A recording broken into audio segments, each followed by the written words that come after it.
안녕하세요. 다시 한밤중의 울음소리에 오신 것을 환영합니다. 오늘도 여러분을 무서운 이야기 속으로 초대하려 합니다.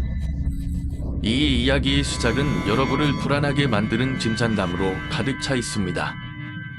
우리가 마주할 것들은 단순한 공포의 이야기들이 아닙니다.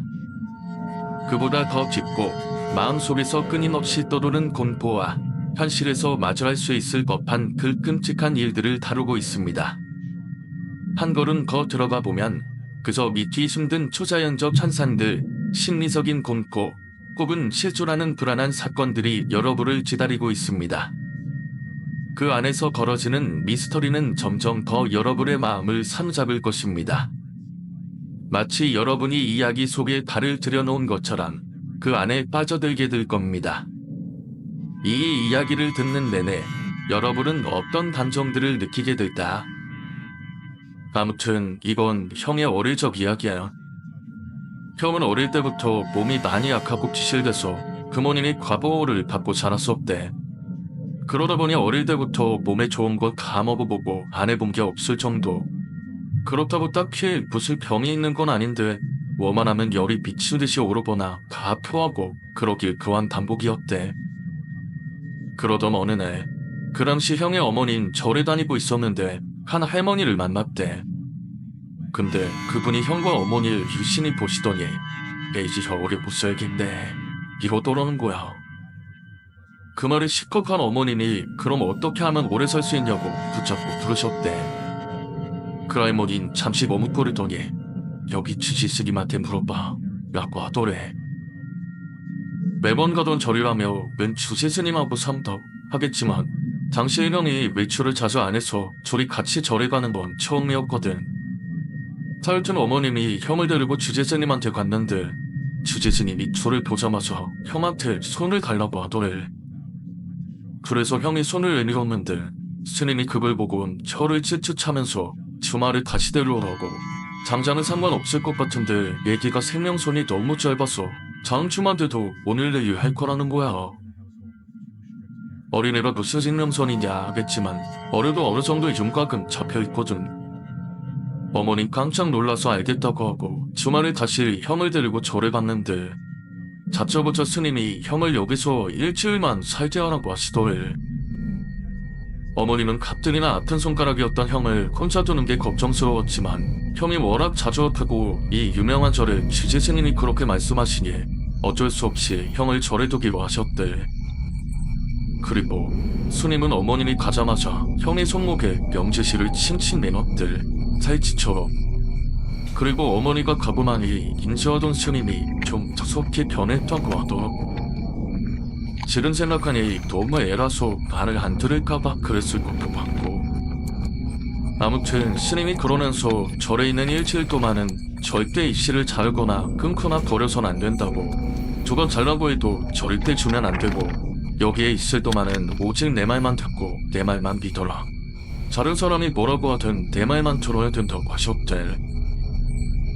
형이 어릴 적부터 이상한 것도 많이 보고 일반적인 애라면 좀 살긴 했어도 그래놔야 앤데 뭐 알겠어? 스님이 무섭게 말하니까 들어야지. 아무튼 어린 시절의 형에게 절에서의 일주일은 정말 길었대. 스님 따라다니면서 밥도 먹고 예불하실 땐 옆에서 앉아있고 처음엔 그것도 신기해서 꼭 붙어있었는데 그걸 봐야 애가 한 자리에 얼마나 붙어있겠어. 심지어 무슨 TV나 볼거리가 있는 것도 아니고 맨날 목탁만 두드리고 눈 감고 앉아만 있으니까. 그렇게 형이 절에 간 지 3일째 되던 날 정신 예불 시간에 잠깐 한눈 파실 사이에 절 뒤에 있는 숲으로 도망을 갔다는 거야.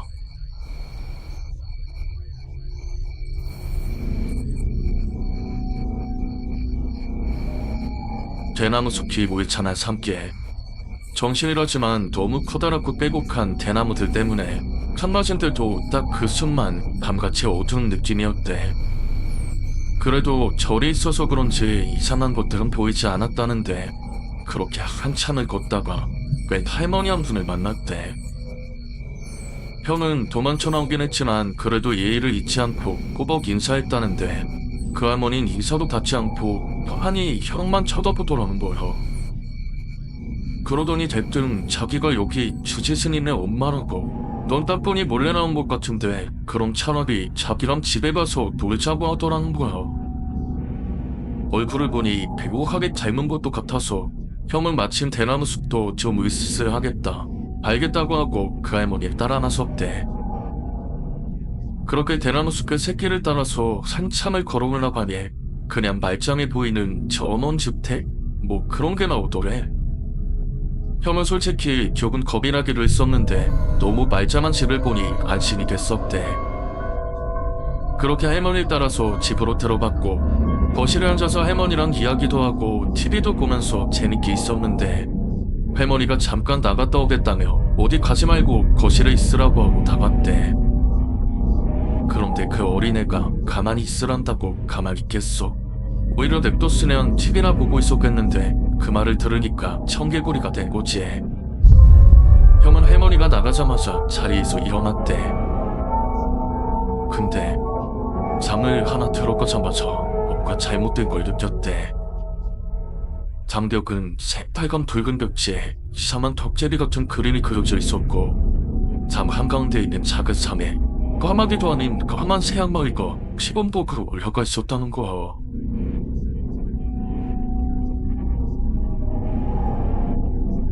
형은 눈물이 나오는 걸 꾹 참고 뒷걸음질로 담을 나왔는데 고개를 돌리자마자 거실 한가운데 입힌 할머니가 딱 보였대.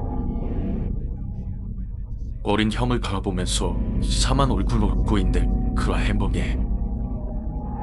형은 이대로는 큰일이 날 것 같아서 있는 대로 소리를 빽 지르면서 거실에 있는 큰 창문으로 도망치려 달려갔는데 그때 그 할머니가 도망치는 형의 차를 움켜잡고 손목에 있는 팔찌를 뜯으려고 하더래.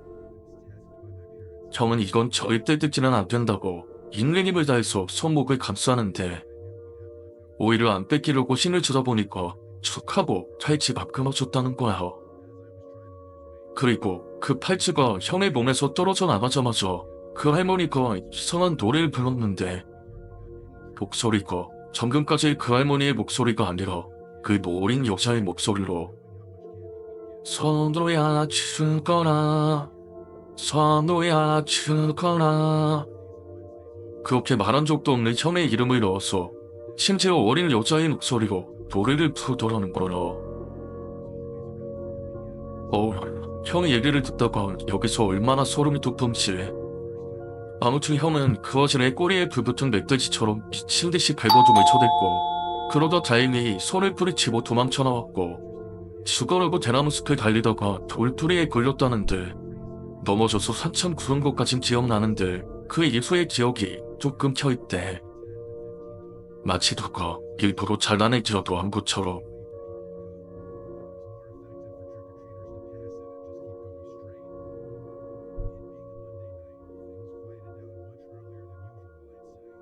형이 다시 정신을 차리고 돈을 떴을 땐 주지스님이 걱정스러운 눈으로 누워있는 형을 내려보고 있었대. 그리고는 차라리 잘 되었다라는 말만 계속 반복했다던데 그건 아직도 무슨 의미인지 잘 모르겠대. 아무튼 형이 대나무 숲에서 있었던 일을 스님한테 말했고 몸이 좀 괜찮아지고 나서 스님이랑 같이 그 대나무 숲을 뚫고 집에 있던 곳까지 가봤었는데 거긴 그냥 아무것도 없는 텅빈 공터였대.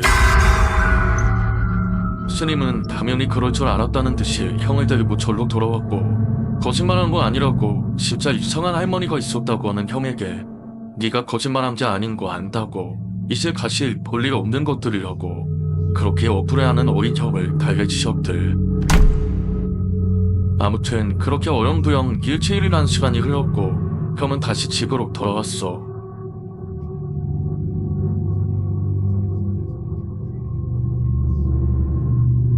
근데 정말 신기하게도 그 이후는 한겨울이 돼도 감기 한 번을 안 걸렸다는 거야. 그리고 형의 생명선이 짧았댔었잖아. 근데 지금은 나보다도 길어. 심지어 중간에 한 번 끊겨있고 거기서부터 이어져서 질질 뻗어있어. 더불어서 그 이후부터 버려선 안 될 것들이 더 선명하게 잘 보이기 시작했고 그게 커서는 술을 마셔야 더 잘 보이게 됐더라. 아무튼 처음엔 그 이상한 형체들이 귀신일지도 몰랐었대. 그냥 연기처럼 따라다니는 게 녹들 사람들이 다 보이는 건 줄 알았었다고. 여기까지가 이 양의 어린 시절 이야기야. 어떻게 보면 이게 형이 그 이상한 걸 제대로 보기 시작한 계기나 마찬가지지. 근데 또 이야기하다 보니 시간이 금방 가버렸네. 남은 이야기는 다음에 다시 하자. 이제 이 이야기는 여기서 끝이 납니다. 그런데 여러분은 이 이야기에 대해 어떻게 생각하셨나요? 혹시 다른 해석이나 숨겨진 비밀들이 있다고 느꼈다면 꼭 댓글로 여러분의 의견을 나눠주세요. 이번 이야기에서 미스터리의 실마리를 찾아낼 수 있었을까요? 여러분의 생각을 듣고 싶습니다. 영상이 마음에 드셨다면 좋아요와 구독 버튼을 눌러주세요. 또한 이 이야기가 궁금하거나 더 많은 공포 이야기를 듣고 싶다면 친구들과 공유해주세요. 여러분과 함께 더 많은 이야기 속으로 여행을 떠나고 싶습니다. 감사합니다. 저는 한밤중이 울음소리였고 곧 다시 찾아뵙겠습니다.